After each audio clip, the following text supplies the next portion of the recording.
सदगुरु कबीर का जीवन हर व्यक्ति के मन भाता है, क्योंकि उनका जो जीवन था ज्ञान से ओतप्रोत, त्याग और वैराग्य उनके जीवन में पूरा का पूरा समाहित था। उनकी वाणियों से पढ़ने से पता चलता है कि जो उनका जीवन है वह ज्ञान मार्गी है, भक्ति मार्गी है, गुरु मार्गी है और साधना मार्गी है।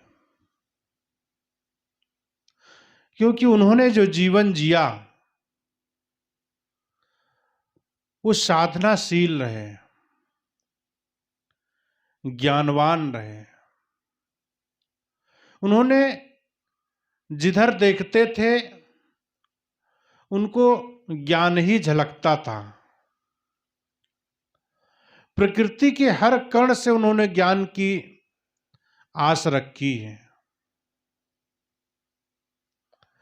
पेड़, पहाड़, झरना, चिड़िया, मानव, कहीं पर भी उन्होंने किसी वस्तु, व्यक्ति को देखा, वहां से उन्होंने सीख पैदा करी, ज्ञान पैदा किया। और ऐसे महापुरुष आज विश्व वंदनीय है। विश्व में एक मानवतावादी, मानव मात्र के लिए संदेश आज के 650 वर्ष पूर्व जो कहा तर्कशील है, तर्क युक्त है, तर्कबद्ध है। अक्खड़ी और फक्कड़ी और सदुक्कड़ी वाणी, उनके वाणी में कोई लाग लपेट नहीं है। जैसा जीते थे वैसा बोलते थे। गुरु और कबीर का जीवन साफ सुथरा,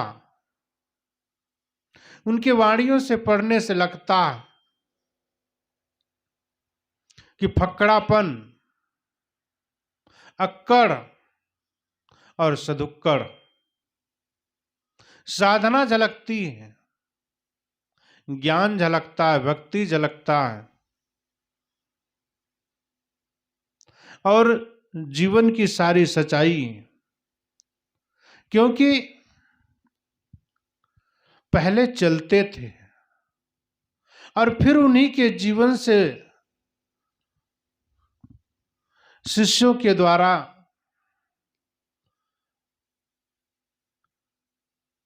ग्रहण कर लिया जाता था और उसे जीवन में जीने के लिए शब्दों के द्वारा पिरो दिया जाता था। सदगुरु कबीर साहब का अगर जो कहे, वास्तविक स्वरूप जो है वो ज्ञान का स्वरूप है, त्याग और वैराग्य भक्ति का स्वरूप है। क्योंकि उन्होंने जो जीवन जिया अपने लिए तो जिया ही, मानव मात्र के लिए एक मील का पत्थर बन करके खड़े हुए। ज्ञान का मार्ग है, उनके बताए हुए रास्ते पर जो चलता है वह सुखमय हो जाता है, वह ज्ञानमय हो जाता है, वह त्यागमय और वैराग्य में हो जाता है। अब उनको कुछ लोग तो कवि कहते हैं, कुछ लोग तो ज्ञानी कहते हैं, कुछ लोग हिंदू कहते हैं, कुछ लोग उन्हें वैरागी कहते हैं, सदुक्कड़ कहते हैं, फक्कड़ कहते हैं।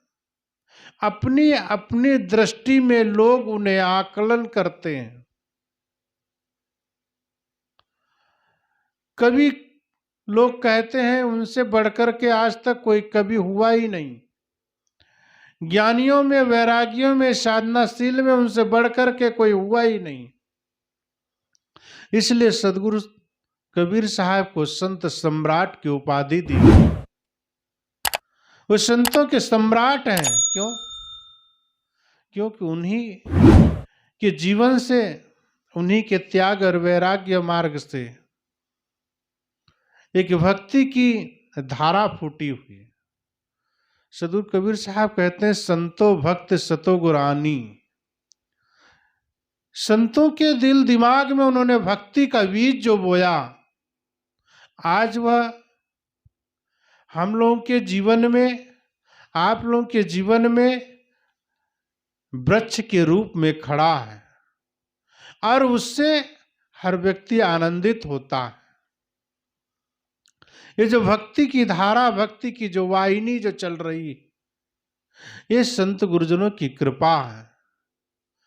संत गुरुजनों का हम लोगों के ऊपर बहुत बड़ी कृपा है। क्योंकि वो अगर जो ना होते तो आज जो भक्ति जो बह रही है शायद इतनी प्रचुर मात्रा में न बहती। आज हम सब लोग गुरुवर कबीर के छत्र छाया में पल रहे हैं, क्योंकि उन्होंने जो ज्ञान का मार्ग दिया उसमें लाग नहीं है, कोई दाग नहीं है, कोई आग नहीं है। वेदाग वेलाग व्याग है, ढोंग और आडंबर नहीं। मानवतावादी विचार है जिससे हर मनुष्य को लाभ मिल सके, ऐसा उनका खरा ज्ञान। ऐसे संत निर्मल, ऐसे गुरुजन, उनके बारे में अनेक किंवदंतियां फैलाते हैं और ऐसे त्याग वैराग्य और महान संत के बारे में उनकी वाणियां आज धूमिल की जा रही हैं। उनके ज्ञान को ऊपर में धूल डाल करके परोसा जा रहा है। आज उन्हें कोई अधिक श्रद्धा के कारण परमात्मा मान रहा है, अधिक श्रद्धा के कारण उन्हें गुरु के रूप में उन्हें ईश्वर की संज्ञा देते हैं। आज उन्हें अवतारवाद सिद्ध किया जाता है। आज उन्हें ढोंग और आडंबर में झोंक दिया गया। इसलिए अपनी रोटी सेकने के लिए, अपने आप को गुरु मानने के लिए, अपने आप को महान मानने के लिए उनका जो असली स्वरूप था वह असली स्वरूप धूमिल हो रहा है। क्यों? क्योंकि अधिकाधिक गुरुआ लोग अपने आप को अवतार घोषित करने के लिए सदगुरु कबीर साहब को महान संत, ज्ञानवान, भक्तिवान, उनको अवतार सिद्ध कर दिया। कोई तो विष्णु का अवतार बोलता है, कोई कल्कि का अवतार बोलता है, कोई तो किसी का अवतार बोलता है। हर युगों युगों में वो आए ऐसा बोलते हैं। ये सिर्फ केवल महिमा परक है और वास्तविक स्वरूप उनका वह एक मानव थे, एक इंसान थे, क्योंकि उन्होंने इंसानियत की जिंदगी जिया, मानवतावादी जिंदगी जिया। मानव मात्र की सेवा से लेकर के साधना संपन्नता उनके जीवन में झलकती है। भले ही हम आप सब लोग उनके दर्शन न किए हों, लेकिन उनके वाणी से पता चलता है कि उनका जीवन साधना में, भक्ति में, वैराग्यवान वो संत थे। लोग उन्हें अब कुछ भी बाद में जोड़ते चले जा रहे हैं। उनका जो असली स्वरूप था वो समाज के सामने परोसते नहीं हैं। क्योंकि उनके जीवन काल से ही ब्राह्मणवाद का बहुत विस्तार था। उनका जन्म ही काशी जैसी भक्ति की जैसी नगरी, जो ब्राह्मणों का वहां पर बोलबाला, और जन्म उस समय जब मुस्लिम लोगों का वर्चस्व था, उन्हीं की तुति बोलती थी और पंडितों का राज होता था, ब्राह्मणवाद का विकास हो रहा था। उनका जीवन उस काल का है और वैसे जीवन काल में वो जिए, लेकिन फिर भी अपनी वाणी दहकती आग जैसा ज्ञान के तरह से, तलवार के तरह से काटती हुई, चीरती हुई चलती थी। एक एक वाणी वो पत्थर की मील की तरह है, वो खड़ा है, गड़ा है, आज तक सड़ा नहीं है। क्योंकि ज्ञान का जो पुंज है वो अग्नि तत्व से बना है, वो कभी जलता मिटता बढ़ता नहीं है। वो जैसा का तैसा वैराग्य से बड़ी पूर्ण बात सामने खड़ी हुई है। इसी तरीके से जब सदगुरु कबीर साहब एक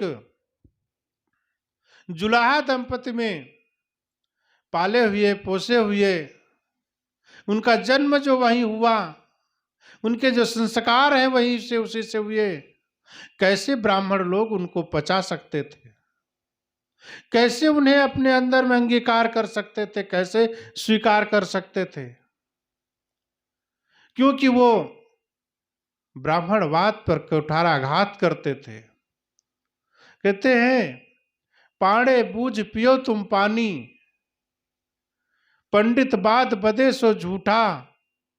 ऐसे ऐसे चलती चक्की देख के दिया कबीरा रोए, दुई पाटन के बीच में साबुत बचा न कोए।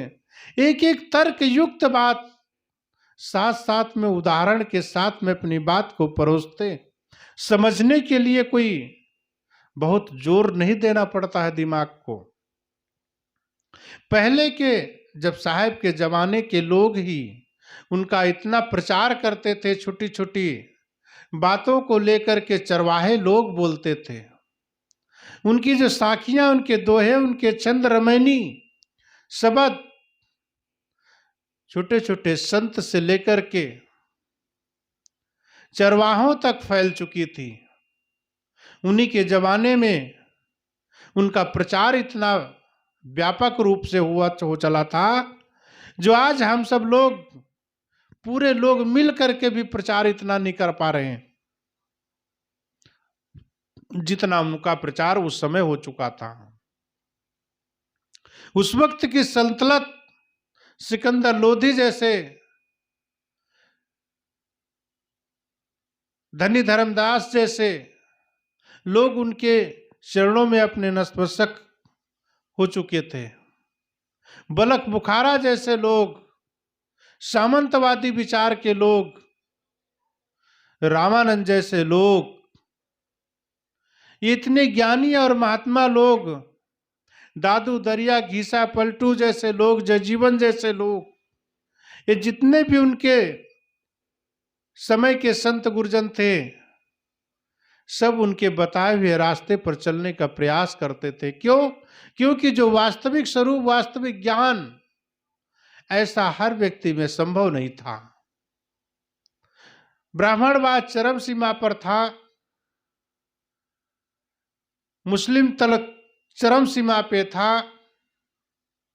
इसलिए उन्होंने दोनों को समझाया और दोनों को ज्ञान दिया।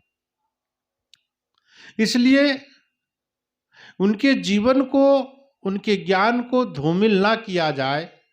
जैसा का तैसा अगर रहा जाए, जैसा का तैसा लोगों के सामने बोलकर उनकी वाणी का प्रचार किया जाए, तो इसमें उनका स्वरूप, उनका जो ज्ञान भक्ति वैराग्य का मार्ग जो है वो धूमिल नहीं होगा।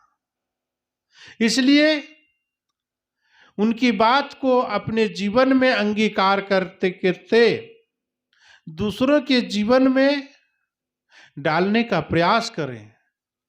क्योंकि हमारा जीवन अगर सही हो सकता है, शुद्ध हो सकता है सदगुरु कबीर साहब के वाणियों से, तो दूसरों का भी जीवन शुद्ध हो सकता है, मन मस्तिष्क शुद्ध हो सकता है। साफ और शुद्ध वैराग्य जीवन जी सकते हैं लोग। इसलिए अपने जीवन के साथ साथ में दूसरों का जीवन भी देख करके अगर जो करते हैं तो सदगुरु कबीर साहब का जो ज्ञान वैराग्य है वो दुनिया के सामने प्रखरता के साथ में खड़ा हुआ है। इसलिए उनके ज्ञान और वैराग्य का प्रचार करते, लेकिन गलत अफवाहें ना फैला करके, गलत तरीके से लोगों के जीवन के सामने ना रख करके वास्तविक स्वरूप रखने का प्रयास कर